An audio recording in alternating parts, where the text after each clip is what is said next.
دنیا کے 7 عجوبوں کو لوگ دیکھنے کے لیے طویل سفر کرتی ہے، تو یہ اس لیے ہے کہ تھوڑے مشکل کام ہیں، لیکن کوئی ناممکن چیز نہیں ہے۔ تم لمبی مسافتیں طے کر کے جاتے ہو، لیکن اللہ کہتا ہے گھر بیٹھے ذرا آسمان کو دیکھو۔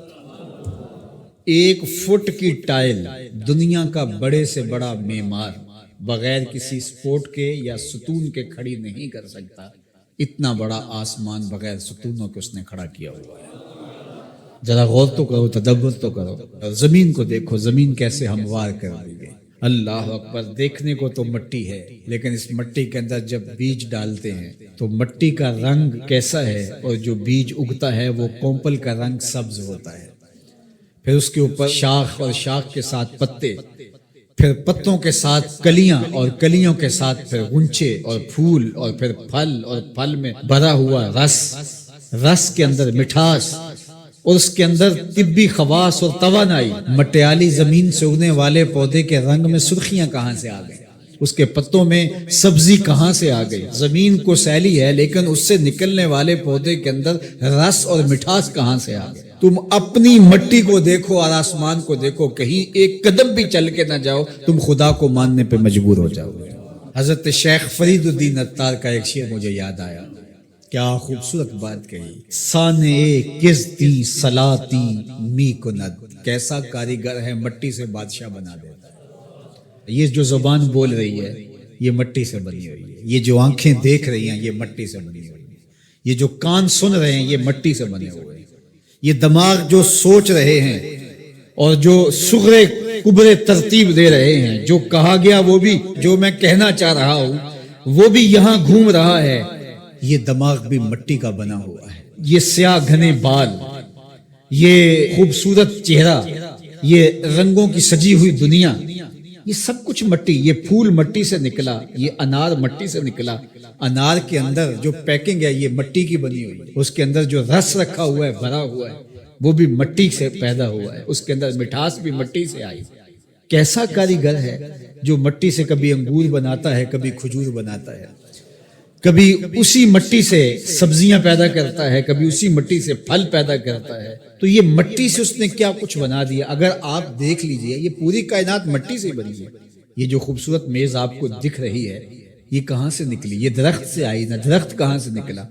یہ مٹی سے نکلا۔ یہ لوہا کہاں سے نکلا؟ یہ مٹی سے نکلا۔ یہ ستون کہاں سے آیا؟ مٹی سے۔ یہ قالین کہاں سے آیا؟ یہ جو کپاس اگتی ہے اور یہ کپڑے بنتے ہیں یہ کہاں سے آئے؟ آپ بولیں گے مٹی سے۔ اپنے عضو کو دیکھ لیجئے، یہ سب مٹی سے بنے ہیں۔ آپ نظر گھما کر کے دیکھ لیں، آپ کو جو بھی شے نظر آئے گی آپ کو مٹی سے نکلی، زمین سے نکلی ہوئی دکھائی دے گی۔ غور کر لیں، تدبر کر لیں۔ اللہ اکبر، یہ شہنشاہ، یہ کج کلا، یہ کاریگر، یہ شاعر، یہ ادیب، یہ فلسفی، یہ بال کی کھال ادھیڑنے والے، یہ باتوں میں حسن پیدا کرنے والے، یہ شعر و دنیا کے بڑے بڑے جادوگر، یہ کہاں سے نکلے؟ جواب آیا مٹی سے نکلے۔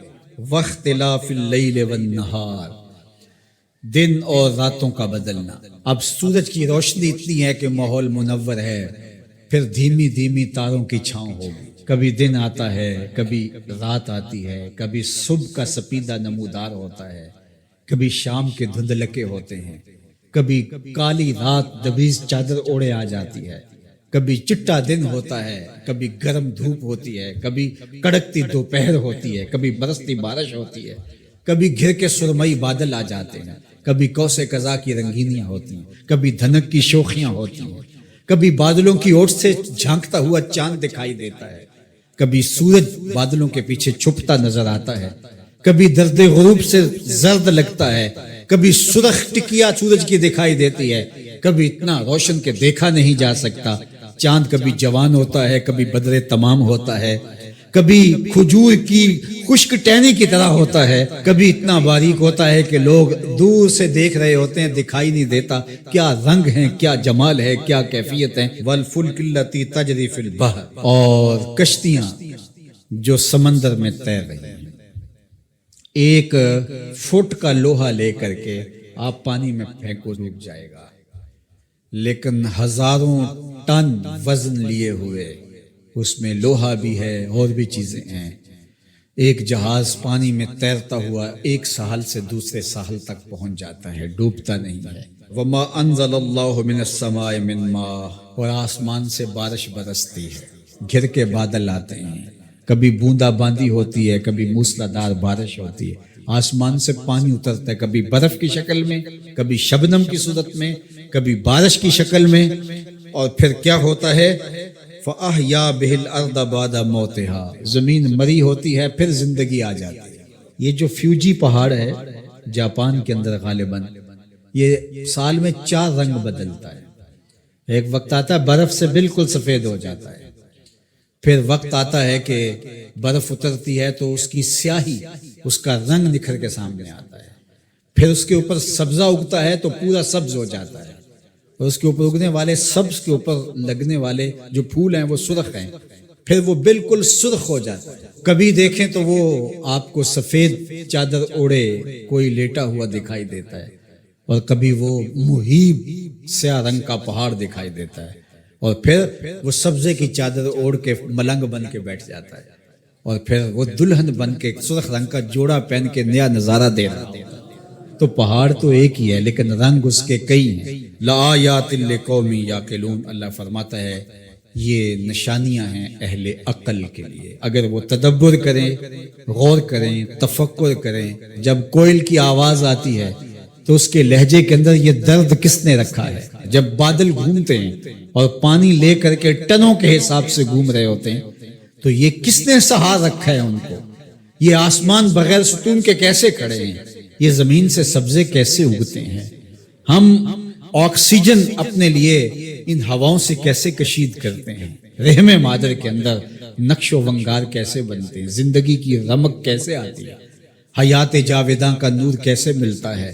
رنگوں کی کائنات کیسے آباد ہوتی ہے؟ بچپن سے لڑکپن، لڑکپن سے جوانی، جوانی سے بڑھاپا، اللہ اکبر، اسی کی شانیں ہیں۔ تو کہا اگر تم غور کرو، تدبر کرو تو تم اس کے وجود کا انکار نہیں کر سکتے، اور جس تمہارے ایک رب نے یہ سب کچھ پیدا کیا، تمہارا حق ہے کہ تم اسی کو معبود مانو۔ تمہاری پیشانی، تمہاری جبین نیاز کسی اور کے آگے نہیں جھکنی چاہیے، تمہارا سر جھکے تو مالک کی دہلیز کے اوپر۔